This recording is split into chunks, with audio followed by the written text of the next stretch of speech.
Good afternoon or good morning. I feel like the Truman Show whenever I do this. Good afternoon or good morning or good evening or good night whenever you're watching this on YouTube. But we are recording this at 2 something on a quite a sunny, actually Monday the 6th of April.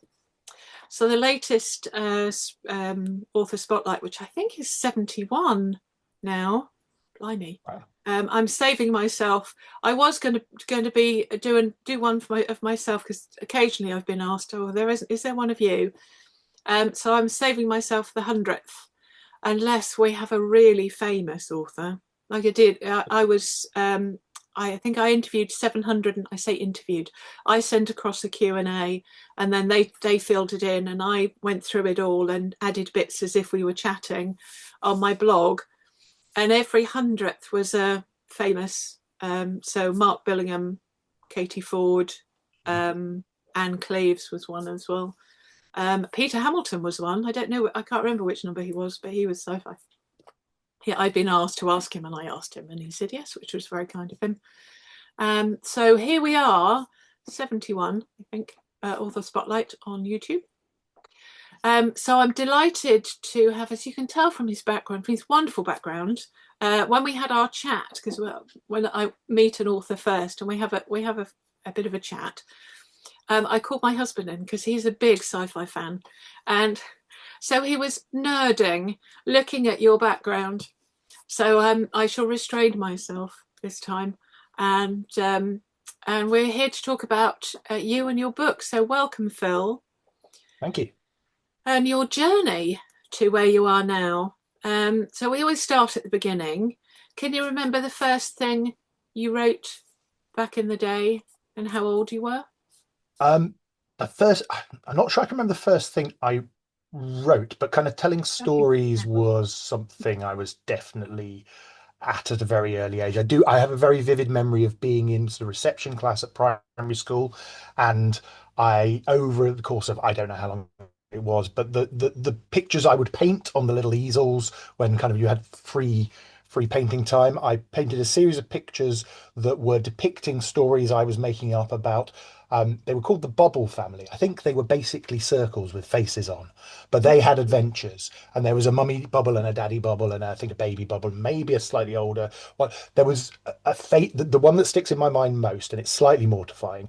But there was definitely a time where Mummy Bubble was very upset because her cooker had broken and she couldn't cook dinner for the rest of the family, Right, which I'm not sure those are. I'm not sure those that's a gender role wise. I don't think that's how right. I was brought up. It's certainly not my belief. But No, that was a story I definitely remember. And yeah. they had very domestic adventures, the Bubble family, Oh, but how it lovely. was sort of repeated theme at a very early age. And then I think as soon as I learned to write, I was trying to write stories. I do remember. So this would have been older, so there's probably stuff in between. But I remember again primary school, but maybe kind of age 9, 10.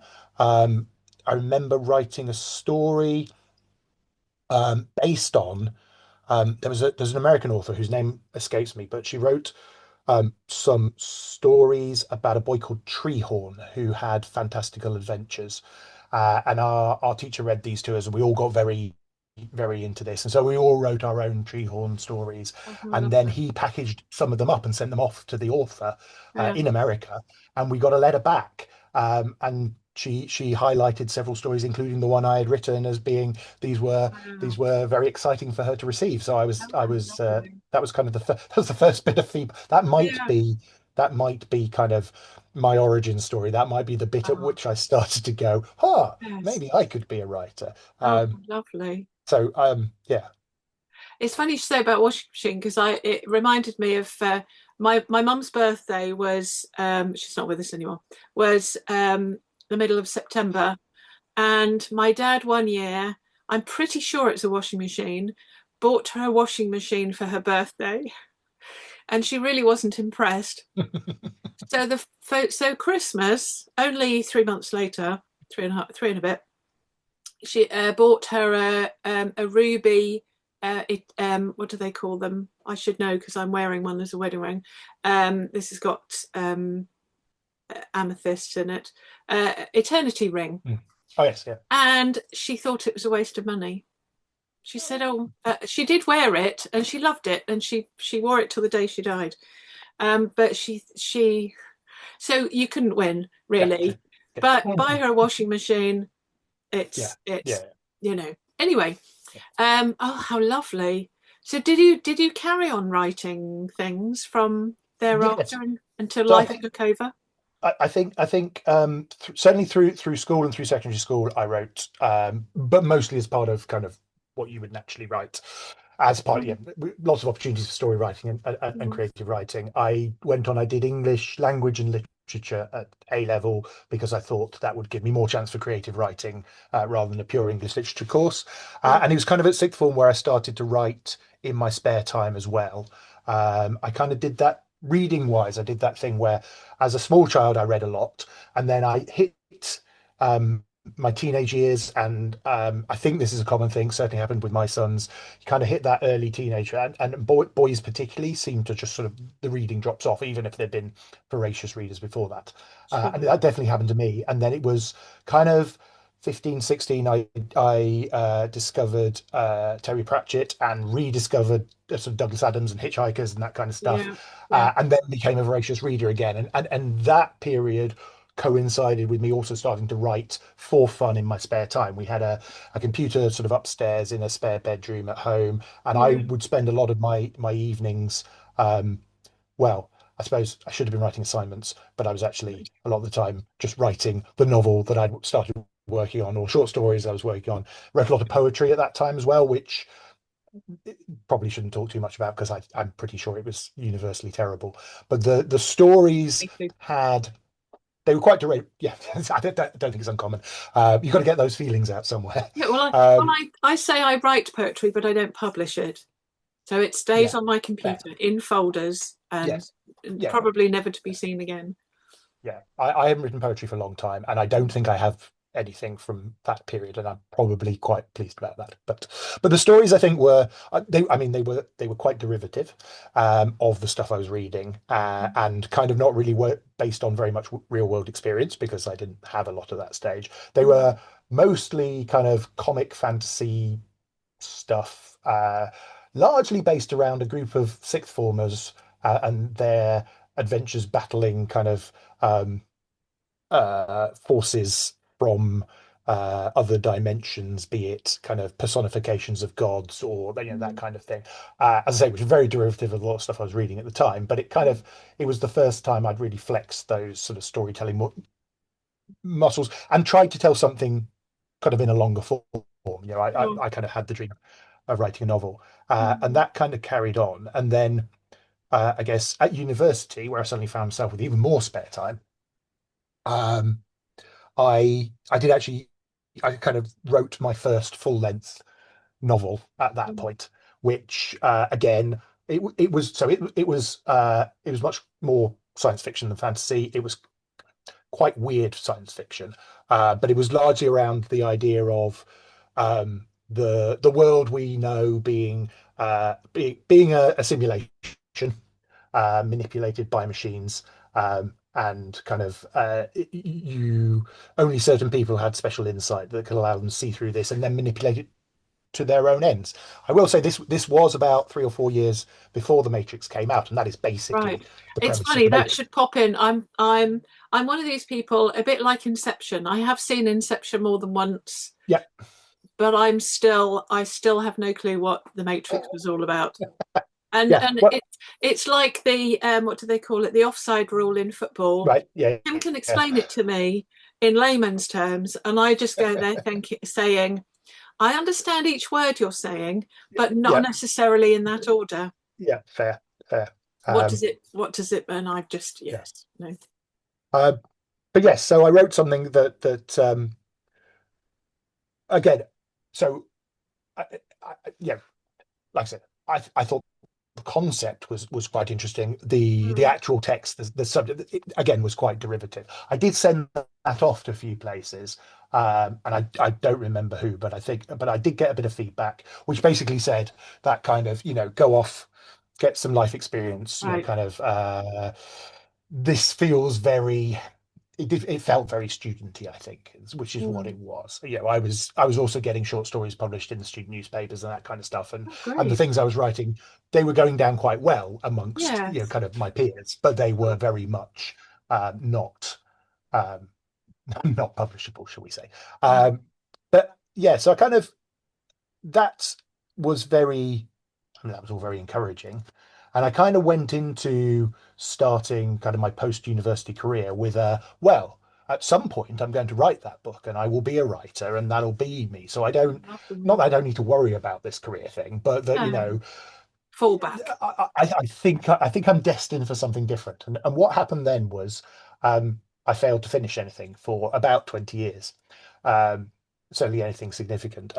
I and that was yeah, that was a lot of life taking over in terms of, kind of um full-time work, which does take up quite a lot of time, but then, kind of sort of having kids and kind of they take up quite a lot of time as well. Yeah. But also it was kind of almost a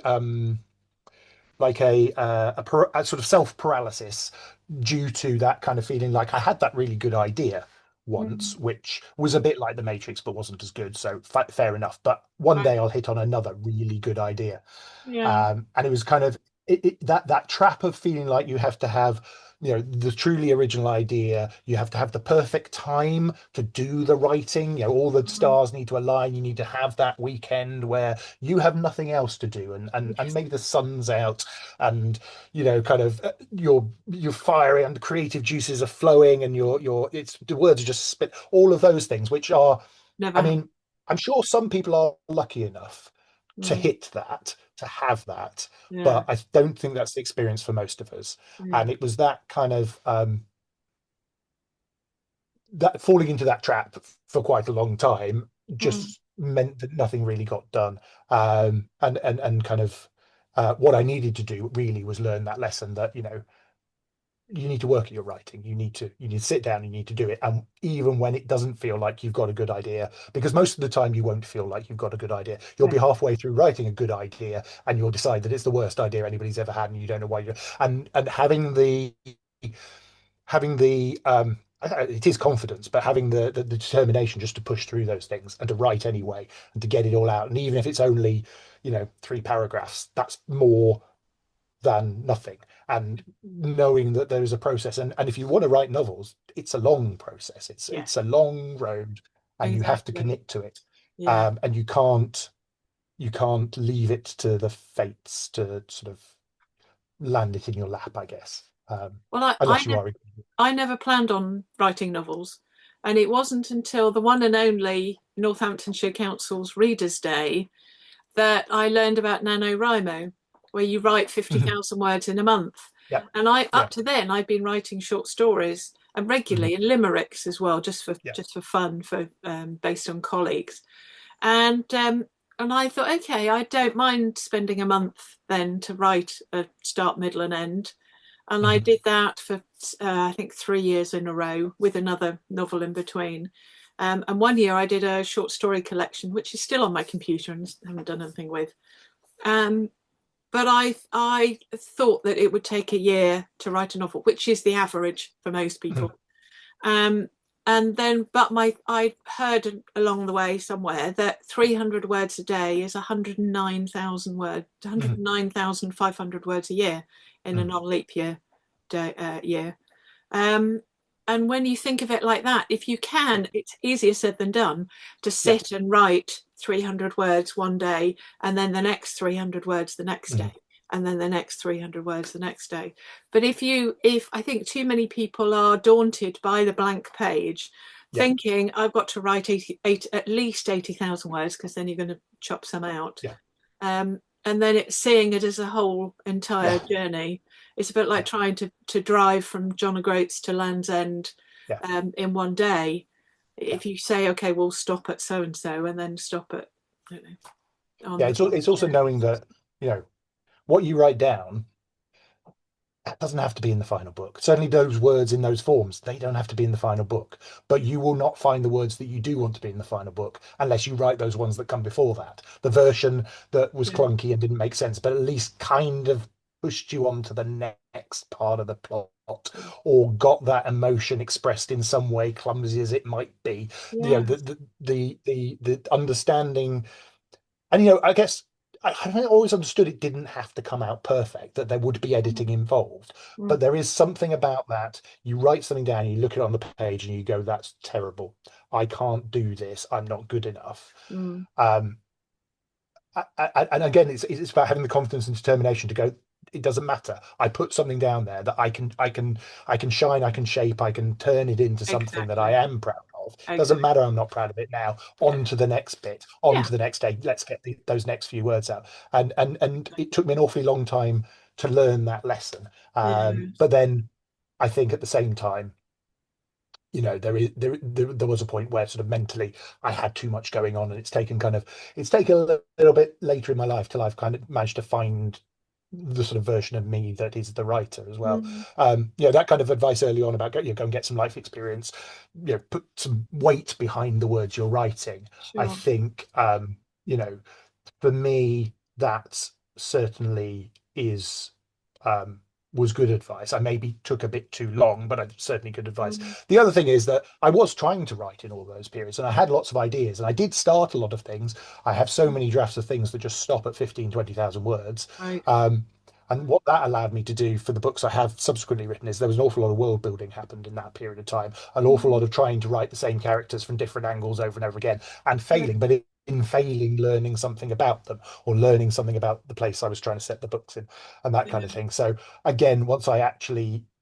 figured out how I how I write, how I should write, how I get to Mm, something that sort of is a finished product that I am proud of, and that people want to read. Um, I'd kind of done a lot of the work that can slow you down in that process, you know, that kind of, sure. and I'd also done it off the page. I think that's the other important thing. I do think that, you know, there is a, particularly in sci-fi and fantasy, you a lot of people do a lot of word building and world building, and Mm, then feel that they need to include that in the text of the book, which can slow things yes. down Bog and make it down. things Yes. daunting. And I think, you know, because a lot of my world building was in things that I never want people to see, Mm, it meant I can bring it in a much lighter way because I know it's there in my head, and I don't necessarily need to explain it in great detail. I sure. can refer to things because it's there, it's naturally part of the story, which I think allows my books to be more character led, Right. which is something I'm very proud of. Yeah, Yeah, and I think important out of character setting and plot, really the character is king. yeah, Well, if it's yeah. any compensation, consolation, um, 20, I'm still, when I write, still 20 years in, there will be things in there I think, okay, this is a load of rubbish, but I'll write it down Yeah. anyway. And then I score it out on the computer. I use the strike through, highlight it and strike Okay. through Yeah, so that I know that when I come back to it, it'll stay or not. And yeah, if it's relevant, it will stay hmm, reshaped. And if it's irrelevant but I like it, it can then go on to another yeah. document and Something else. be used to something else at some point. Yeah, But yes, it was J.D. Robb, Nora Roberts, who said you can't, and I'm sure many people have said it before and after. You can't edit a blank page. no, And you just have to get it out. It's just for a lot of yeah, us, especially those of us with terrible memories, if it's in your brain, you just get it down on paper or down on the screen, and then you yeah, don't have to keep thinking about it, but also don't worry that you lose it because I'm yeah. sure I there. mean, I have a thing where I very much believe that, because I spend all my time thinking about what I'm writing, what's next, what's it, and I kind of have that point. I've my brain fills up at a certain point. Mm, And what I end up doing is just thinking about the same scene over and over again. If I don't write it down, if I don't yeah, empty my head of those words and put them down on the page, on the screen, whatever, yeah, then I just keep going around the same thing. And the longer I spend doing that, mm, it becomes stale. It becomes, you know, right, it's like I've looked at it too many times and I'm bored with it, yeah, and and it's no not room for exciting anything else. anymore. No room for That's anything else. I can't move on to the next thing because that thing's still in my brain. And I think a lot of the times when I'd failed in the past was kind of getting to that point, losing the time, not having time, being busy, not Sure. getting those words down, and then just going, I don't know this idea is any good anymore because it's just the same thing over and over in my head. And what I have Yeah. discovered is, again, that discipline of writing as regularly as you can, every day if you can, just Mm, getting the next bit out and on the page frees me up to think about and what next, yes. and what next, and what Yes. next. And I've discovered more recently, that's how I fall asleep now. Okay. So lying in bed, I will think about what's next in my book. And Yeah. and if I am awake and alert, then my brain will create some stuff that I may or may not remember the next day, but some Yeah. seeds of something that are there. And if I'm tired, I'll just go to sleep because Yeah. but it distracts me from all the other stuff in the day because I enjoy doing that. Right. It's nice. Yeah. And what I Nice find is when thing. I'm not writing, particularly when I'm editing, I can't do that because I'm not writing something brand new. I'm not creating things. I am going back over what I've got, and sometimes I am a bit bogged down in that, and that's irritating. And so I sleep less well when I'm not Right. writing a new first draft, Yeah. which is quite interesting. But that idea of kind of, yeah, just get it out and get it there, either so that you remember it, or so, for me, just I give myself space to think. I think is very Sure. important. And you're right. If you write regularly, you don't have to write very much to Mm, see that progress add up over a relatively short period of time. mm. And Uh, I think it's the fact that you've done it. It's a bit like having your jobs list. You oh yeah, can tick, yeah, right, yes, I've yeah, written today. I am the world's yes. worst hypocrite. I haven't written anything for ages, but I am going through a couple of things for editing in the hope that I get them ready for the festival, which may or may not happen. We shall see. So, what was the point where you? I mean, it sounds like you had your career, you had your family life. Yeah. What was the point where you thought, right, now it's my turn? I've got something I then want to either submit to agents or Mhm. publishers or self-publish. Can you remember what point you got to and thought, right, now it's me? Yeah, so there are kind of two. There's kind of a false start and then kind of the trajectory I now on. So very quickly, just to reference the false start because it is a book that Yeah, exists. yeah. Around about 2017, I took a career break for a year. And that was largely to do with sort of hitting a bit of dead end with what I was doing, not sure what I wanted to do next, being Mm, lucky enough that I could take some time out. I had two smallish kids at the time, so it was nice to spend a year with them. And while yeah. I took that time out, I was like, right, I'm going to write something. And I had an idea for a sort of middle grade fantasy adventure, Okay. which was Always pop. largely inspired by trying to find. So my eldest son, um, he was maybe 11 at that time and was starting to come into that reading slump a little bit. Right. And I was kind of like, I feel like I could write something that he'd really like. So I Mm, did that and I completed it. And I did send it out to some agents and I got some of that sort of friendly but not for us yes. type feedback that you do Yeah. get in that situation. Yeah. And in the end, I kind of went, right, I've got to go back. And obviously, this is not going to suddenly make me millions overnight, so I need to go back to work. So I found a new career and started on that. Mm, And then after about sort of 6 months of that, I was like, do you know what? This exists now. I think I need to get it. I think I need to round off that project. So I mm. self-published it. Okay. So that is it's called The Man in the Moon.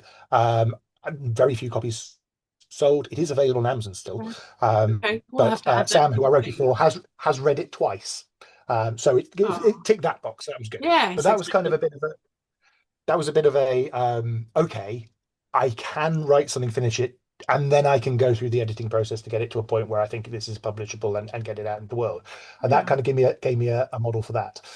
And then, but what I really wanted to write was something more grown up, something more complicated, something more about some of the things that interested me. And I'll talk a little bit about what those are when I talk specifically about the books. Mm, Um, and so I kind of was playing around with these sort of science fiction type ideas in this world that I've been trying to write about for the last 20 years, because the middle grade thing was completely different, which was deliberate to an extent. It was like, okay, let's sure. break from all that Okay. stuff that's failed, try Yeah. something new. But I couldn't let go of this world I created and these people I'd been writing about. And Mm, then we got to 2020 and the world fell apart and we all found exactly. ourselves locked down. And I was like, right, this is it. I'm going, like many people, I'm going to Okay. do this. I'm Yeah. going to write a full length novel and it's going to be about this place and these people. Mm, And it was already a kind of fairly sort of dystopian sci-fi time travel type sort of storyline. It maybe the single worst thing I have ever written. It was dreadful. Right. It was really, really bad because I think it was a weird time.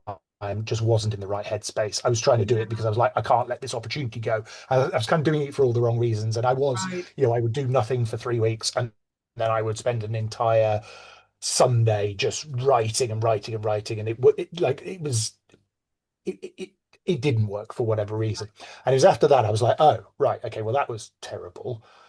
Do I just give up on this? And that was the point at which I kind of I decided to go back to my main character from all the things I'd written and just go, right, who is he? What does he want? What is, what is, what, what is positive attributes? What is negative attributes? What does he want from his life? Where does that align with me and what I think? And then, the situation I put him in, how does he feel about that? And then kind of went, yeah, it is a bit flimsy when it comes to Right. the story. So Yeah.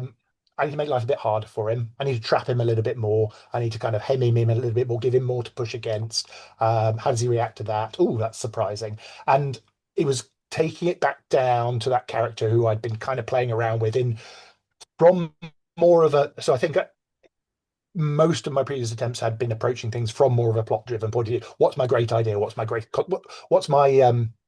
high concept idea for this story? And it was the point where I went, let's take it back to the character because I know who they are, and let it grow from there. And I found that suddenly all these ideas I'd had that were all these big high concept things that I hadn't made work, Mm. they started to slot into his story, but Right. started to slot into the story in a way that was more natural, that felt Yeah. more earned, that felt. And so there are, in particularly in Echoes, the first sort of book I published in the series that is kind of is where my writing is heading. Mm. So many bits in there are versions of scenes that have been written 10, 15, 20 years before, Right. but I finally found a home for those things because it Oh, was, the oh right well, of time. course, when he turns around now, then that will happen to him, and that will make him feel Oh. like this, and that then he'll react like that, and that will take him off in that direction, and then it would be natural for him to encounter this sort of thing. And so many things that, and I found that through the books is kind of, I say I did 20 years of world building. I understand particularly the people in the place. I understand how it works. And Mm. so by focusing in on those people, loads of the stuff I written, yeah, I love a weird sci-fi concept. I love sort of callbacks and Easter eggs and weird connections and all that kind of stuff. Mm. But that's not where you start a good story. You start a good story with people, and you start a good story with them trying to achieve something, and Mm. hopefully for a while failing at that for all sorts of reasons that are beyond their control or are due to a character flaw that they have that maybe they don't realize or maybe they do realize, and then ultimately, hopefully, achieving their goal. That's the shape of a good story, and all of the other things that I really enjoy. Those are bells and whistles on it, and you can get all those things in, and it makes it even more fun. And it, for my books, I feel like it keeps them pacey and interesting. Mm. Um, but that's not the heart of the story. Mm. So where Um, did you come up with the titles? Because we've got Echoes, Entrapment, and Eclipse. Eclipse, Did and you actually the fourth one, which is called Enlightenment as well. So have? Okay. they all start with E. That wasn't deliberate. I kind of so Echoes was the first one. That's where it started. That was Mm. the title. It and the Echoes it's a reference to, so it's a time loop story. It's about a guy who finds that he may or may not be trapped in a time loop, and actually it's not a big spoiler to say he is trapped in a time loop. Right. And Echoes refers to a couple of things. It refers to his experience of first realizing that he might be trapped in a time loop because he doesn't remember the previous iterations. So he's Sure. kind of getting sort of bits of deja vu and a weird feeling, and people recognizing him but not recognizing him, and these kind of weird things, which is sort of Mm. previous realities echoing through a little bit into where he is currently. There's Right. also a specific plot device in the story, which is a napkin that he discovers quite early in the story, where he finds it and it's written. There's a message written in his own handwriting that basically says you're trapped in a time loop, and then there's all sorts of other scribbles on it that he doesn't understand at that point, and Yeah. that sort of is the MacGuffin that propels him into the whole story. But that gets referred to as an echo through the story because it's Mm. specifically items he picks up in his time loop that he still has on his person at the Mm. end when he resets. They return to their original place in the next iteration, but things he has interacted with persists. So this message persists.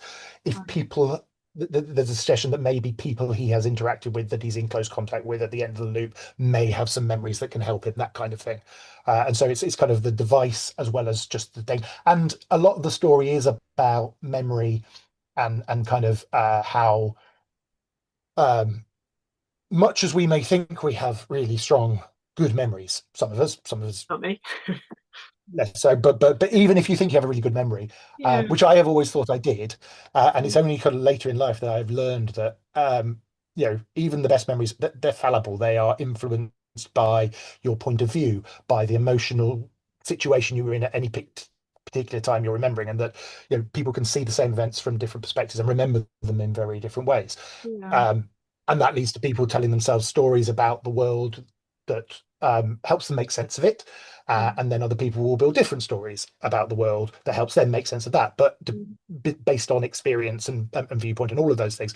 Those stories can be about exactly the same events, but strongly conflict. And that is probably, that's where a lot of conflict in the world comes from. People telling themselves stories about the world based on their own experience and their own prejudices and their own biases. And so kind of exploring those things through the lens of memory specifically was again kind of part of the idea behind Echoes, and so um, that's where the title came from. Right. But you didn't ask about just that; you asked about the others. I then decided that book two was going to be called Entrapment, and then I'd kind of tied myself into maybe they should all start with Yeah, an E. no, I like that idea Uh, because often with crime novels you get death at something or yeah, death by something, and yeah, so it's more memorable, and especially one word. It's very yes, punchy. yeah. No, that Yeah. works So really well. the series is called Entanglement, Okay. which because originally it was intended to be. So the four books so far are a story arc. They are a sequential series that should be read from book one to book four. Yeah. Otherwise, particularly books three and four won't make a lot of sense. But it Mm. was originally envisaged as a series of interconnected standalones Right. that would build up a bigger picture over the course of the Yeah. series, Yeah. but that wouldn't necessarily you could read in any order. I didn't quite manage that because I realized when I started book two that there were things that um, weren't left open particularly in Echoes, but were things that I kind of realized I hadn't quite finished with. Right. And so it got a little bit like, so it kind Yeah. of morphed as these things do. I'm actually so that I do have more planned in the series, but that will be then another less connected story arc. So I have talked about potentially this being a kind of trilogy of quartets making up a sort of 12 Mm. book series, which Wow. just so happens to be the number of letters that are in the word entanglement. And I kind of Oh, this nice. is a good example of the sort of things that I kind of Yes. I get quite geeky about those little details, and they're not important to the story, but I kind of like that sort of Yes. pattern and that No, sort of absolutely. shape. Yeah, So when you finished Echoes and you'd yeah, gone back through it yeah. and you were happy with it, who Mhm. saw it next? So the first person who read a full version was the chair of my writing circle that I'm part of. So I'm a member of. I live in Royston in North Hertfordshire, and Royston Writers Circle has been going since 1979. I think I've not been a member all that time. I would have Yeah. been very small. But I have been a member for most of the last 10 years, and we meet once a month and we write together. And the group generally is enthusiastic amateurs. A few of us have now sort of self-published, Mm. but mostly we're just people who like to write. I think people who like to write who don't feel they get time to write as much as they would like, and it kind of means Oh, that sort of Thursday once a month is our that's little bit of protected time. We yeah. usually Most of our sessions are not pre-prepared, so although people are working on things and occasionally we'll bring pre-prepared pieces, most of the time it's right on the night. So it's a 2 hour meeting, turn up, bit of preamble, half an hour, 40 minutes of writing and then Okay. share. And Oh, good. it's really nice. What it did do, it taught me absolutely that you can sit down without a single idea in your head, Mm. and from the smallest prompt, you can create something that is, if not a full story, it is certainly well on its way to being that. And it was very much part of my journey towards the just sit down and write, and whatever comes out, you can Yeah. use or not use. But if Yeah. you haven't sat down and done it, you've got nothing. And so it was very Exactly. much part of that. But so yeah, Julie was the first person who read the first version of Echoes. Mm. Um, it, she's a big sci-fi fan, so I kind of felt like it would be her sort of Okay. thing, and it was somebody I felt I trusted enough to be honest, Mm. but friendly enough to be kind, which is that Right. stage is definitely what I needed. Yeah. Nice. And she's been, I think she's been the first beta reader on all the books since then, Okay. and kind of has been a huge help, particularly towards that first bit where Mm. you're really you're really figuring out, is the structure right? Mm. Does this flow? Does it make sense? Kind of very very much Sure. that's her insights have been Yeah. invaluable. I think it's lovely having people there when you're reading it, Yeah, even if you've only just read it. Because if you've got an idea, because you're never there with your reader, once somebody buys your no, book, you yeah, never know whether they laugh at the right points or whether yeah, they get something, because there's a fine balance, and my job as an editor is to because I read it as a reader. Well, certainly when I go through it the yeah, first time, I read it as a reader. mm, So the comments on the right hand side, when I use track changes, they'll be, "Oh, I love this," or "That's funny," yes, or something. Because yes, it's great to have a, "Oh yes, that's good," but you want to know, if you yeah, can, why it's good, what works and doesn't work, and why it doesn't work. And this is what writing groups are so good. And if you're yes, reading it out and somebody laughs when you hope they laugh, then yes, big tick. Or goes, yeah, no, huh? yes, Yeah. And then you know you've got, absolutely, if there's an area you think, oh, I'm not so sure about this, and then you get yeah, people going, oh, what?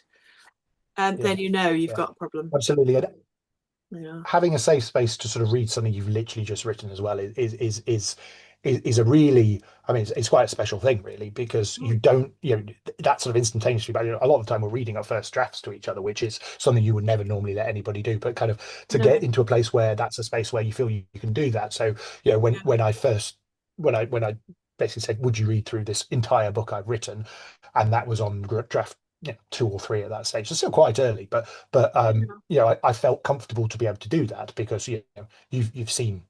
I've read some terrible things to you in the past. Mm. I think this is quite good. So that's good. But yeah, as you say, a lot of the feedback that I get at that stage, particularly, is that I'm confused. I don't. What's this? I don't Yeah. do this. Why has this person done this for the third time in three chapters? That kind of stuff. But it's also I love this. That was really funny. There's a point at the end of Eclipse, which is book three, where it kind of ends on a cliffhanger.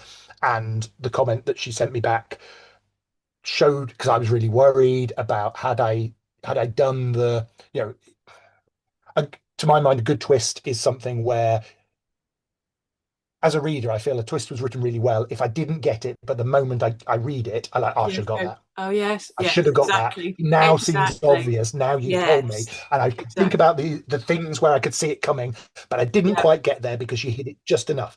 And obviously, everybody reads in different ways, and you can't guarantee that's the way it'll happen for everybody. Yeah. But the fact that the first person who read it was like, "Oh, of course, I didn't see it coming, but that makes complete Yeah. sense," and that was entirely what Exactly. I was going for. So Fantastic. those bits of feedback, those are great bits of feedback to get, Yes. particularly early on in the process, Yeah. because that can be the make or break, and it also kind of sets your expectations for, well, how much more work do I have to have? Because once you get into kind of copy editing and proofreading sort of further down the line, Mm. certainly I find it's really dull, but it's almost an easier process, because it's fixing things. It's kind of the Yeah. shape of your story is there. What's going to happen is there, and you're finessing. You're really polishing up that kind of Mm. stuff. Those early bits where you're trying to make sure that structurally your story makes sense, and that the character motivations are there, and that Mm. the things that you were trying to hide are hidden, but are not, and the things that you were trying to make reveal Yeah, are explained but not over explained and all that kind of stuff. That's exactly. the bit where that's the bit where my heart. So it was yeah, I can take somebody going, that paragraph is clunky, you need to sort it, or Yeah, I found 15 typos in that chapter you thought was perfect. I can cope with all of that feedback. That's absolutely fine. yeah. It's those structural ones where it's still quite raw. It's still the thing that Mm. it's still very much my creation. I haven't quite figured out if it's Yeah, any good or I not yet. don't. I'm getting I love editing everybody else's books, but mine. If I could just write it, send it off yeah, to my editor, and go, "You sort it out. Send it back to me when it's yeah, ready to publish." yeah, yeah, Don't enjoy, and we are too close to it. I yeah, the last thing I sent him was I received back. He turns around pretty quickly. And I was chatting with Donna Morfitt, who was doing some marketing for me, and I said, oh, I think I got it back last year. So I checked, November 2023. I got this book back. I say book, it's about 19,000 words, and it's yeah, been sitting in my emails for all that time, and I just haven't got to go back through it. And so yeah, that's because I want to do an omnibus now. Because this one is a dog detective. That's the first in the series, which is a proper length, about 80,000 words, and then the follow-ups are novellas or novelettes, so they're mhm, between sort of 15 and yeah, 20,000. And so I'm going to do an omnibus for those, mhm, which may or may not have the sixth one in it. Depends on how long they end up being together. But I need to get the sixth one ready, yeah, at least for an ebook, even if I don't yeah, include it in the series. So you yeah. you had echoes ready. Mhm. Um, how did tell me about your cover? Did you design it? Did you have somebody else design it? So the covers, so all the covers of all the books are. So I use a company I found online called Get Covers, Oh yeah, who yeah, basically compose covers out of stock photos. yeah. It's quite, if you're on a budget, it's quite budget friendly, unless Okay. you decide you want to do other things with the covers, and then you have to buy the rights to all the photos, and that can get quite expensive. And I have Yeah. done that for the first two because I wanted to get a mug and a t-shirt printed, which Right. people can buy, nobody does, but it was part of Yeah. the thing. But certainly the initial expense on the cover is very reasonable through them. But they so the concept is mine, and I on some of the covers I've kind of gone, I want that picture composed in this way with the stuff, and some of them I've just given them a brief of I want this kind of Echoes particularly was very much I feel like I want one of those covers where you've got somebody standing on the threshold of something looking out, Right. and I sent a whole load of examples of different covers, some of which were sci-fi. I think there was Agent Tchaikovsky book in there, Yes. and then there's some fantasy stuff because that's obviously a bit of a trope. And you see on the post behind, but that's Yeah. basically the cover, and it's a Really guy good. stood on and it turns out so that represents Trinity, which is the fictional city state Mm. they're all set in. Actually, turns out it's Shanghai, Oh, which okay. is Wow. which is interesting because it is that kind of sort of certainly from that sort of shot it's quite a futuristic looking place. Yeah. But interestingly, one of those early abandoned versions of books, and actually a scene that does make it into Echoes in a much adjusted form. I wrote in a notebook on a plane on a business trip on the way to Shanghai in about 2010, I think. I then left the book on the plane Oh. in Oh. I lost it altogether. Oh, But no. obviously, it was memorable enough for me to be able to kind of rewrite subsequent versions. But that was one that went Right. nowhere, largely because I was like, right, I'm going to do this. I've got time, and on the plane, I wrote a whole load of stuff, and I Yes. just left it on the plane. Oh But no. but it was when I found out that that was a photo of Shanghai, I was kind of like, well, this is obviously meant to be. This is one of those Exactly. connections that Exactly. comes back. I don't know because I looked. One of somebody I'm mentoring asked about covers, Mm, and in fact, I think it was one of my editing clients asked who I could recommend for covers, mm. and I know quite a few people who use Get Covers, and Mibble Art is Yeah, part of the same company, yes, it is. and I looked to and I thought I had the number 35, so 30, couldn't Mm, remember whether it was £35 or $35, but they in the mm. Ukraine, and it's starting from $10 Yeah, up to 35, and I yeah. don't know how they do it for. They must No, do so many yes, um, yeah, yeah. that And they're very they do it. if you've got a clear vision, they're very good at realizing it, Yeah. and as I said, very yeah, budget wise, very friendly, and Mm, really good. they will um they'll do a couple of rounds of tweaks as well if you're not quite happy with what you've Yeah. got. Yeah. So they're great. I do have a dream. One day I will have made enough money of selling the books to commission an artist to do original kind Right. of hand created Mm, original art for them, because yeah. that's what I really wanted. But particularly if you're starting out on a self-publishing journey, you've got to watch what you spend your money on, No, and absolutely. certainly not Absolutely. splash on things that are Well, not really necessary. they say you should refresh your covers every few years to keep up with the Yeah, market. yeah. And mine have been the same. Well, they have and they haven't. This one was traditionally published, and that was a totally different cover. It was really Mhm, lovely, actually. It was an illustration, and it was a fold of a cafe scene in blue, light blue, with a table and reserved, I think it had it, and it was really lovely. And mhm, when I got my rights back, because they were a crime publisher primarily, and so it didn't do as well as we'd hoped. And then when I got it back, I found these pictures and thought they were perfect. And the same with the other ones. I just found the perfect picture, and I had a lady Friday at the time who was lodging with me. That was over during COVID, just leading up to and during.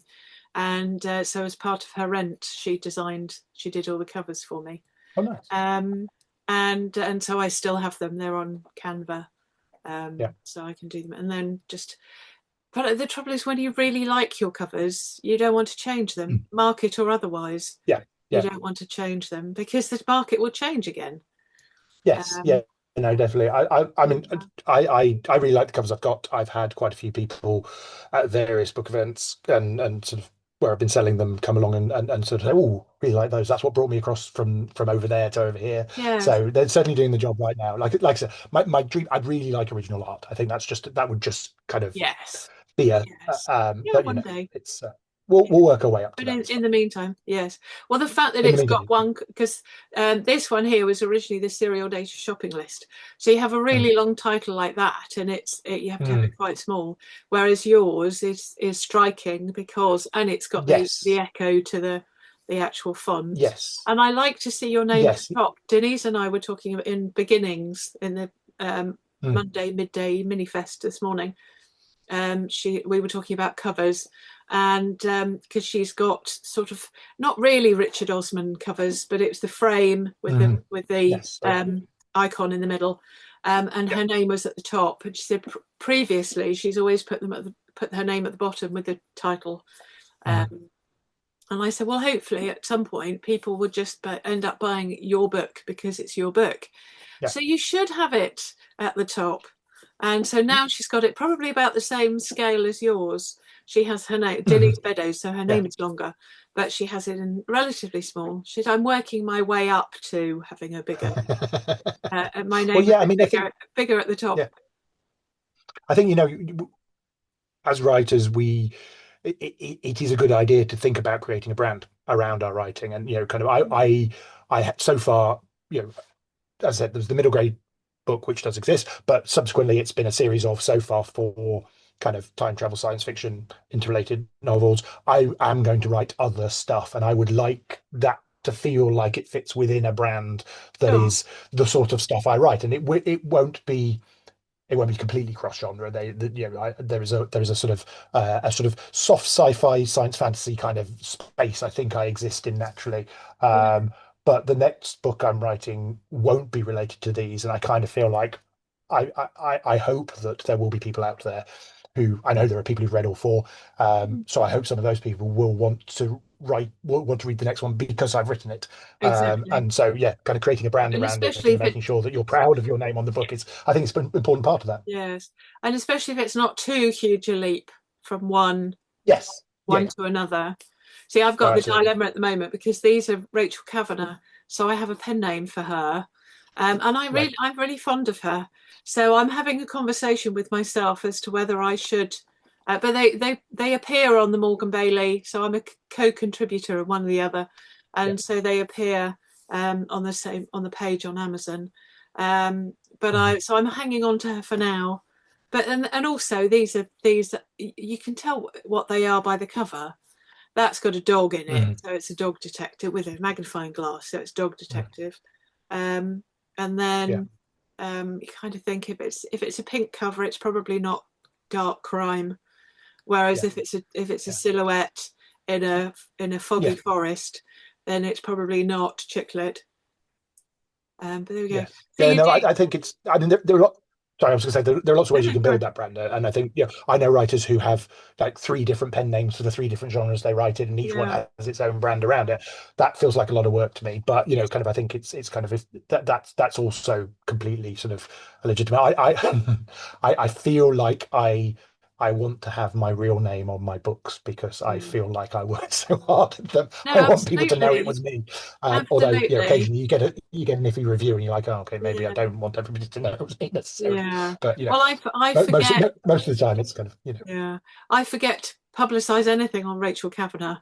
So yeah, I'm quite pleasantly surprised when I spot something that I'd posted some time yeah, ago about me or her. So, but it's hard enough work to market one name, let alone any more. yeah, But she yeah, stays for now. We shall see because I'm in the yeah, process. I say I'm in the process.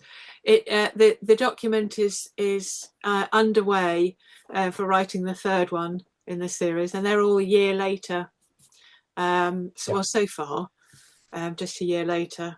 But there we go. So you do live Hmm. events, and what other kind of marketing do you do online? Yeah. Well, so I mean, when I started, so when I first put Echoes out into the world, I had this. Originally, I wasn't even. I think I like I said, I kind of went, okay, I'm going to self-publish, largely because I don't have the patience to wait for the publishing industry. Even if the publishing industry were interested in publishing me, Yeah, that's such a long process. I've done exactly. this now. I want to get it out. So I'm prepared to do the work, put the money up front to get it right, to get it out there into the world. Hmm. But I can't afford to spend on things that are kind of unnecessary to that Yeah, process. So I don't think I even really thought about paperbacks to start with. I think my original plan was just put it on Kindle, put it on Kindle Unlimited, yeah, and that's and paperbacks I can think about later if it turns out that people sure. like It it. is. Yeah. And then I think when I first started talking about it, a lot of people were like, oh, well, I will be able to buy it in paperback, won't I? I was like, okay, fine, I'll do the print on demand thing with Amazon because Yeah. then you will be able to get it. But I will sell like four of those and they mostly be Right. ebooks. Anyway, month one, I was quite pleased with sales. Month two, I was like, oh, okay, it's carried on. Month Yeah. three, I was like, okay, I think everybody I know has now bought it. Right. And I Okay. kind of hit that bit. And so then I was faced with the sort of the dilemma of how do you stand out in a market where there are so many books, and particularly with obviously independent publishing is great. Obviously, I wouldn't be Yeah. here without it, but it does mean that the access to the world of books is easier than it's ever been, and Mm. there are so many things all competing for people, and the way people choose books is not to consider every book in the marketplace and pick the thing that they think will like best. It's all about what's put in front of them, Sure. which is completely understandable. And when I then switch into consumer mode, I go, well, of course, that's how I choose books as well. It's because somebody mentioned it, or I heard about it on a podcast, or I saw an advert, or all that kind of stuff. How do you break through in that sort of stuff? And I've played around from time to time with a bit of online advertising, but that can be a big money pit. What you get back is Yeah. rarely makes up for what you spend. I've Yeah. had the odd ad that's almost broken even, but that's about it. Okay. And so I decided what I needed to do was I needed to find a way of getting out there and basically doing that, put my book in front of people. Mm. And I had, because I'm a science fiction fantasy fan, I've been to MCM Comic Con, which is in Excel Mm. twice a year. Yeah. As a fan, we've been seeing the panels and stuff, but I've noticed there were often indie authors as part of the show who were Yeah. selling books. I was kind of like, okay, that's a thing people do. And obviously, where I was, that was a big leap. I wasn't going to go and try and sell books at Excel for 3 days. But I did a bit of research online, and I found that actually there are much smaller Comic Cons. There are companies that run them, so the sort of Mm. a Sunday in a leisure centre somewhere local, and it's mostly sort of toys and memorabilia, but you'll get a few artists and some authors and some comic artists and stuff there as well. Yeah. And I basically contacted one of these and said, okay, how much? And I so about 5 months in, I pitched up in Hatfield for a Sunday Okay. at the leisure centre. Hmm. I booked a table. I had a tablecloth I bought off Amazon. I got myself a pull-up banner. I decided to Yep. spend on that because I thought that'd be cool and I Yep. liked that. It would make me look more Yeah, I got professional. one of those. And I Yep. basically had about 20. about 20 copies of Echoes that I'd bought via the print on demand author copies on Amazon. Yes. And I went there for the day and I sold 12. And I was like, oh, right, okay, Very good. that's covered costs. And there are Right. now 12 people out there who I don't know who Yes. now have a copy of my book. Yes. Um, and since then, I found that most of my sales still are driven by doing in-person events. I do book fairs. I do a lot of Comic Cons. I have now done MCM Comic Con twice, Wow. which was really exciting when I got in because it's quite a selective process. Yeah. But I will do events big and small, and yeah, the most effective way of marketing my book is to get in front of somebody Mm. and go, "Hi, would you like to hear about my book?" And then do a pitch. And if I can communicate my um, right, obviously communicate what the book is about and why they should be excited to read it, but also communicate. I think it's also about selling me. It's about selling my enthusiasm and my passion and how proud I am of what I have created. And Absolutely.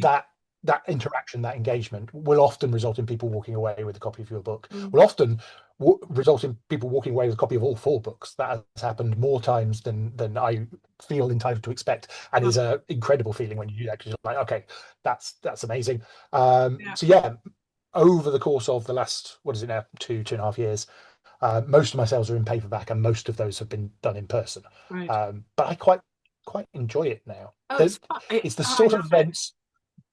It's the sort of events that I would be going to anyway, as a reader or as a Yeah. fan.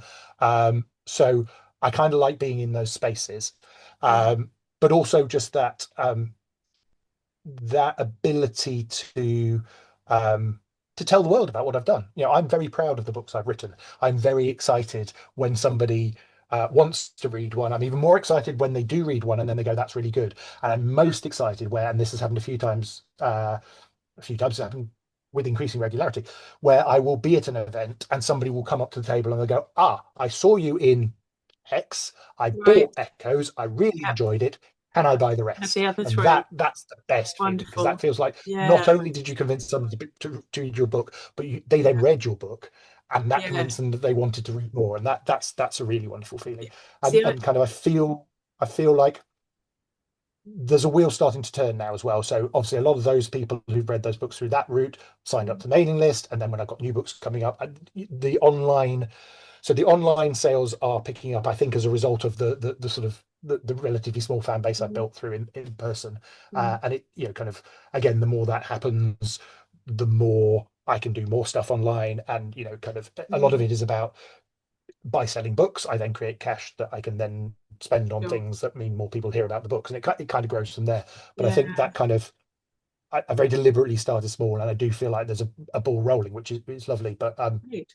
Well, but they I do. think unless I had taken that leap, I would still be, I'd be one of those, I'd be one of those people who's sitting there kind of going, okay, my Amazon dashboard still says zero for this month. Refresh, Yes. refresh. Well, I was. Um, Yes, I was there for a long time. I do Amazon ads, and but the trouble with Amazon ads, and I tried Facebook for one project, and that was, yeah, that was a money pit, as you yeah, say. yeah, But the trouble with Amazon ads is you have to keep on top of it. You have to find new books yeah, to appear on, yes, and so on and so forth. So I think I don't even break even. I see my money come in yeah, occasionally and see money go out too often. yeah, And I really need to go back through it. And I'm tempted just to yeah, switch them off, yeah, because I am in most cases I'm losing money. But the thing is, yeah, even though I'm spending money on Amazon ads, people are clicking, and that, yes, so they're saying the name, and they say, well, I was going to say a minute ago that nothing sells your last book like your next one. No, no, yes, yes, that's the right word. Nothing sells your last book like your next one. So the fact that you're building a series, and especially if you're yeah, doing 12, then you've got your back catalogue. And this is the thing I yeah, think about me, is that I have a back catalogue, so I will be a 20 something year overnight success yeah, yeah, yeah. in I mean, however yes, long it takes. and it's not always about making money from every sale as well. We were talking about building a brand, so there is some of it that is about brand recognition. So, Yeah, spending money on advertising that doesn't necessarily return can be okay, but there is a limit to how much you can do of that kind of yeah, stuff. And ultimately, at the end of the day, if you're just pouring money in it all the time, then um, yeah, And that's not it's looking sustainable. at So why are they clicking but they're not buying. That's yeah, yeah, the golden ticket, is you want them to yeah, click and buy, not click yeah, yeah. and go away, because you never know. You know where they've Mm. been, you have the Yes, footprint, but you don't know why yeah, no, they haven't done no. that. Yes, marketing is a. We could talk all day about marketing. Yes, no doubt, I no could doubt. have 4 panels a week talking about marketing, different Yeah, people. So what have you? So you've got 4 books out. So I need yeah. to update your pages because we've just got 3 there. Um, are you working on the 5th, or are you have you gone? You said you were doing Uh, 3 sets of 4. yeah, so that's kind of the plan. I'm not. I reserve the right to revise that plan further down the line, but that's kind of what I got in my head at the moment. And I have a sketch of book 5, Right. kind of in my notes. I try not to overplan because I feel like I write best when I am enthusiastic, and being that kind of discovery writer Yeah. is part of keeping myself surprising myself, allowing myself the Yeah. space for the characters to take over the story is part of that. So I Oh, have got that sort of sketched out as a kind of this is the framework of it. But actually, I'm writing something else at the moment because what I wanted to do is, having had that experience of originally thinking I was going to write a set of standalone novels all mm, set in the same place that sort of built up story, and then realizing actually I was writing a sequential series. Having gone, okay, I'm going to round this story off at book 4, which was it was a bit of a deliberate move because I didn't want to be a kind of, okay, particularly when I'm at those Comic Cons or those book fairs, somebody walks past the table and I attract their attention and I start talking to them, and I don't want to be the you haven't heard of me up till about 30 seconds ago, but now right. I'm going to picture a series which ends with book 12, which I Yeah. don't know when I'm going to have that written. I Right. kind of felt like a series needed to be, because you do get a lot of people who are kind of like, oh, well, I really want a new series, but I don't like to start until the series exists because they've been No. burned in the past Exactly. A by lot of writers who people don't wait deliver on that. until there And are I am not 3. famous. I am certainly not famous enough to get Right. away with keeping readers hanging like that. So Yeah. the surrounding off at 4 was partly that, but what I do want to do is make sure that that story, which I've said has ended, Mm, um, and you know, the plan for the series is the later books will maybe cast a slightly different different lens on the events of that book. But I don't want to continue that story. I don't want to retell that story. And so yeah. what I wanted to do was give myself a bit of space between book 4 and 5, so that I'm Right. properly starting off on a new trajectory with book 5 Sure. to take me through hopefully 6, 7, and 8. Yeah. So I thought, right, in between there, I will write something different. So I'm writing a standalone, Mhm. which is based on an idea I had 2 or 3 years ago. I wrote half of it and then kind of went, I don't know how this book ends. And Okay. then one day just sort of went, oh, I know how that book ends. Maybe I'll write it one day. So I'm trying to write that at the moment. So it is a standalone. It is still in the same space, although it starts off. So unlike the series, which is based in a sort of dystopian fictional city state, this is based in the real world with characters who would be recognizable. The main character is kind of in his early 40s.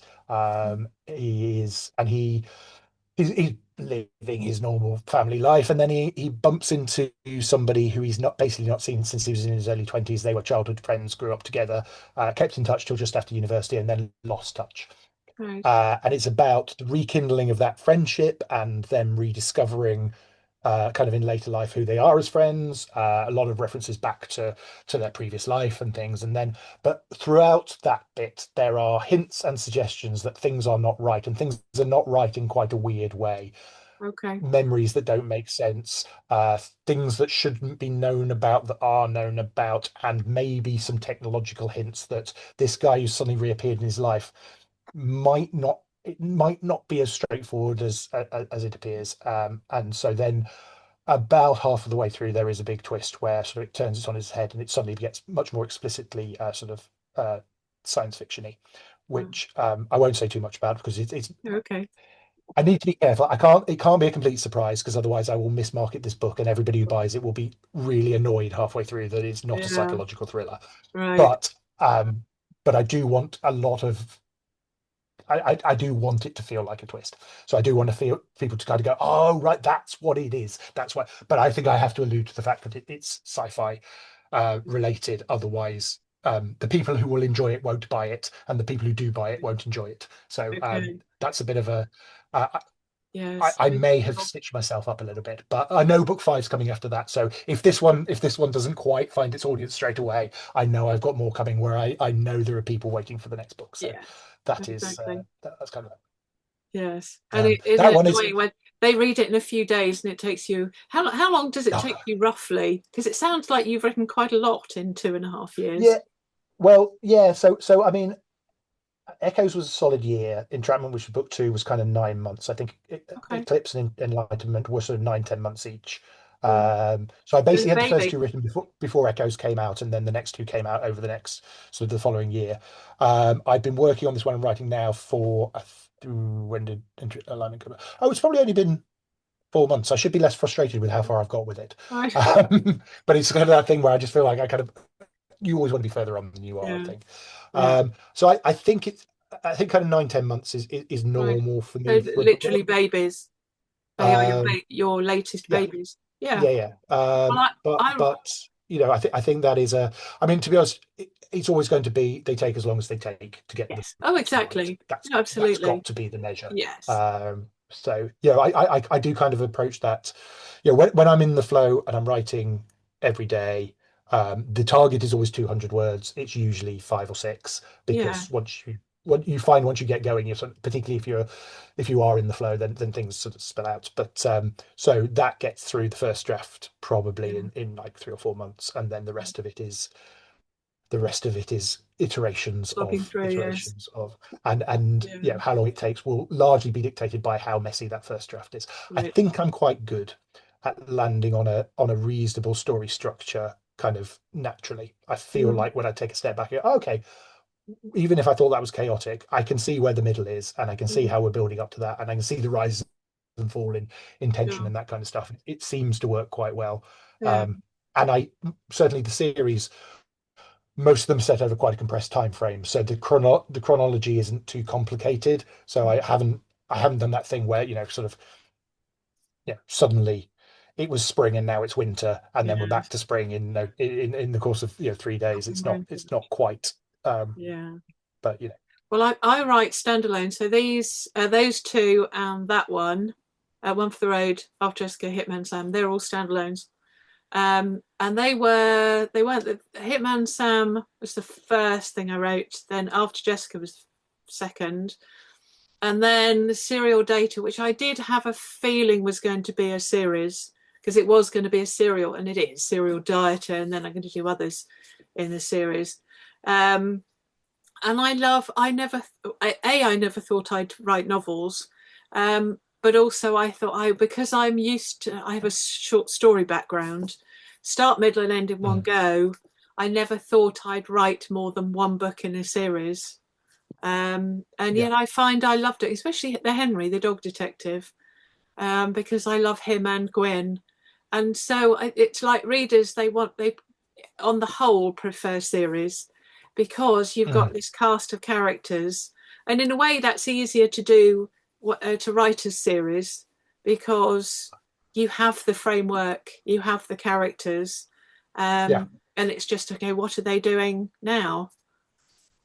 Yeah, absolutely. Kind of going back to that stuff we were talking about earlier in terms of Mm. letting the characters lead the story. When you have written about the same characters repeatedly, you do know them. It is easier to do. One of the things I'm struggling with a little bit with what I'm writing at the moment is occasionally I'll go, I don't think I've quite, I don't, it doesn't, the last few scenes don't feel natural to me. I feel like I've forced them into something that isn't really them, and you have to go back a little bit. Yeah. I literally wrote a scene the other day that was entirely internal monologue of the character, the main character, basically telling me what he thought about what was going on, how he felt about it, what he wanted, kind of all those sorts of things in there. And Yeah. that's probably going to get struck through and not be in the Yeah. final draft. But I needed But to it's sit the down and first write draft, that scene. so So yeah, yes. oh no, absolutely. Yeah. But kind of Yeah. getting his voice, him telling me what was going on was Yeah. really helpful for me to go, okay, so what needs to happen next is this. And it's not what I thought the next scene was. Yeah. There is okay, I know where we're headed with this, and I think that does work, but there are steps that he needs to take to get there, Sure. and he's just told me what those are. So let's play with that for a little Yeah. bit. And so I think this is it's a different experience writing the standalone because it feels like there's an ebb and flow to the ideas where I have to keep taking that step back. That certainly with books 3 and 4 in the series, I didn't really need to, Yeah, because what I wanted to happen and what the characters needed to do just felt like it married up much more naturally. yeah, yeah. And Um, do you write so quite linearly? Do you generally start at the beginning and end at the end, yes, or do you have bits? yes, I Because if I get to a point and I go, oh, I don't know what's happening next, I write more here, and then write a later scene, yeah, and carry on going until I get to the end, and then I look for all the more here's, so then I can add in the yeah. scenes that are effectively missing. Yeah, no, I do write in quite a linear fashion. I will occasionally just sort of leave something or only or do a much sketchier version of it just because that's often I don't know, a scene where I don't know, you need some quite intense action and I'm not quite in the headspace to do it, or Right. emotionally this needs to have more of a heft, but I'm not quite Mm. sure I'm that's me in the right headspace today. But I Yeah. want to move on. I will occasionally write an entire scene that's just dialogue and almost just Love kind of okay, dialogue. these people need to have a discussion. Let's get that out, and then a lot Yeah. of that in the final version will not be dialogue because it'll be something else or it'll get chopped. Right. So occasionally I will do that to move myself on, but I don't tend to jump around very much. Right. Largely, I think because a, a little bit it's to do with that sort of, like I said, I don't really plan. For some Mm. of the books, I've had sort of an end point and maybe a midpoint in mind, and I've just kind of gone, right, that's what I'm aiming at, but let's see how Yeah. we get there. And then those Yeah. are movable as well. Mm. It depends, I think, a little bit on to how much I want to make a particular point or feature a particular thing. Mm. And certainly in the later books in the series, I needed to tie up some things, so those had to be a little bit more planned. But a Mm. lot of the time when I have planned something in, I find that's the thing that ends up not really working, and Okay. also ultimately gets engineered out. There's always a thing. So somebody once asked me, "How do you know when you've finished?" Kind of with the editing process, and Mm. in all the books so far, to be honest, there's always something which I wrote. And from the very earliest feedback, from very, very first beta reader, that'll be one of the things people go, I don't quite get this, or this doesn't Right. quite work. And I will spend edit after edit rewriting that bit, Mm. re-explaining it, adding in a bit that maybe gives some context for it. And what I'll find is over the course of multiple edits, I will have basically added in context, written around it, added in explanations to the point where I suddenly go, oh no, actually, that bit could just come out now. That Yes. didn't work, and it Yeah. doesn't work, and I'm never going to make it work. And the thing I was trying to achieve with it, I have now written that in a completely different way. And so, but it's often things that I pre-planned that I find that about. So it's kind of I feel like I should just let myself write, and that's Mm. probably going to be the most natural version of the story. That said, I've got plans for the next couple of books, so you can't. It's a balance, isn't it, about how much you plan? Almost in doing the planning, and by putting in the things that I know maybe I'm just going to end up writing that back out again. Mm. That's also a measure of me kind of finding the story. I think But you can I over critique the writing well, I process. compare writing to learning a language. There's sort of lots of bits and repetition, and it's purely practice. There is a craft. Mm, Really, people don't realize until they start yeah, writing or start learning to write, that it really is a craft. yeah, But it's practice. So by the time you've written yes, 4 books, you know what works for you and what doesn't, yeah, yeah. and Well, what. yeah, that's as you say, it's a practice, but it's quite an individual practice. And what's really interesting is you can take all sorts of advice from all sorts of different places, and then you end up molding that into And what I'm finding now is that it is, it's an individual process, and it's obviously it's personal to me, but it's also a little bit different for each project. Mm, And so you kind of, I think we never stop learning. I think, and you no, can sort no, of, you can absolutely. always. I'm still just the I've same. been in the last over the last week I have been reviewing, so I'm getting an audiobook of echoes made. I've got the recordings through from the narrator, and so I'm going through them and just giving feedback on bits that I'd like to be tweaked, and listening back to a book that I wrote the first draft of 4 years ago is a fascinating process. Fortunately, in most places I'm like, oh, That's much That's better than right. because I haven't read it for ages.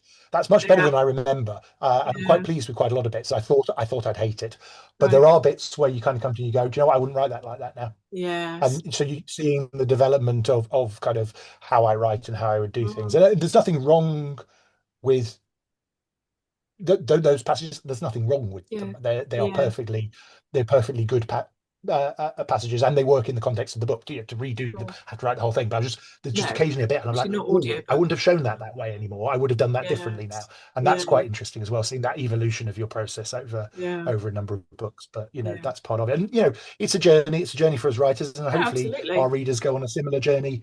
With our books, and that's what you want to create. Yeah, It's a sort of relationship, isn't it? yeah, absolutely. So having sort of final-ish question, in case we go off at tangents. Um, having I don't know, I can't remember how old you were when you read Terry Pratchett, but having grown up on Terry Pratchett, Yeah. would you be tempted, or is there an idea inkling at the back of your brain to write a Terry Pratchett-esque I, comedy I fantasy? I would like to write something that was genuinely funny. That is something I kind of have a burning desire. I Mm, don't have the idea at the moment, and I don't quite know what it would be. But I right. do think there is a so the books I've written, they're not comic books. They are Yeah. uh, as in comedy books. They're Yes. not humorous. But I think there is a I think all that stuff I read has had a bearing on the way I write dialogue and the sort of back and forth between the characters in my books and that kind of stuff. And Mm, I feel like um, I feel like I am funniest when in my writing as well. Kind of. So I think there's something in there, and I think I could do that, but I haven't mm, quite been brave enough to sort of come back and try and tackle that. right. Um, so that's on my kind of list of things I would love to write one day. Something Yeah. properly funny, something properly scary as well as the other thing I'd like to Right. write. I don't think Okay. I'd be able to combine the two, but Yeah. the two things in my mind, I'd like to read. I'd like to write something that is genuinely, properly, like spine-chillingly. Oh, I maybe need to put this book down for a little bit and turn the lights Right. on. I'd Wow. love to do that. Yeah. I'd love to write something where it deliberately and repeatedly makes people laugh, ideally out loud. Those Right. would be the two things where I felt, okay, I've reached what I would like to Yeah. achieve as a writer. Well, I Um, grew up. I say I blame Stephen King for me wearing glasses because as a teenager yeah, I'd be under the duvet with a torch when I should have been sleeping. yeah, yeah, And I grew up with Tales of the Unexpected, and so yes, I love writing quirky stuff. yeah, Um, and so they're on the on and every now and then I see Facebook posts for looking for horror short stories for anthologies mm, and I think, well, it must be in there somewhere. But mhm, I don't really, even I say my darkest one for the road is really not dark. Um, yeah, but yes, I know I'm capable of writing some dark stuff. So maybe one day yeah, turn yeah. on that. It's good to have. I mean, I think what you need to have these things that you plan to write one day. Otherwise, you kind of just stop. I don't want to be and look, nothing wrong with people who are writing, to market to formula because they know it works. Because a lot of those people are very successful, and that is a career, and that's great. For my career, I still work full time. I mean, obviously, I would love to be successful enough to give it all up and just write all the time. But Yeah. that's not necessarily what I'm expecting. What I would like to have is a body of work that um, well, that I had fun writing. That Yeah, is the stuff I wanted to absolutely. write. And so And it I feel like I need these things I want to write one day because then I've still got yes, something I'm excited about heading towards. You know, absolutely. And it will come across in your writing if you love yeah, what you're doing. I find with if I've only got a short amount of time, I'm probably more productive than if I yeah, think, oh, I've got all day. Oh, great, I've got a whole day at my yeah, computer. And especially if emails ping in and things like that. yeah, And I yeah, think there's probably less pressure because you have a day job. It could go one way yeah, or the other. yeah, If you retired and you didn't need to be a full-time writer, but you wanted to be a full-time writer, that would be heaven. yeah, Um, yes, yes, I yeah, semi-retired at the tail end of last year because editing is my day job, and I was mm, taking in anything.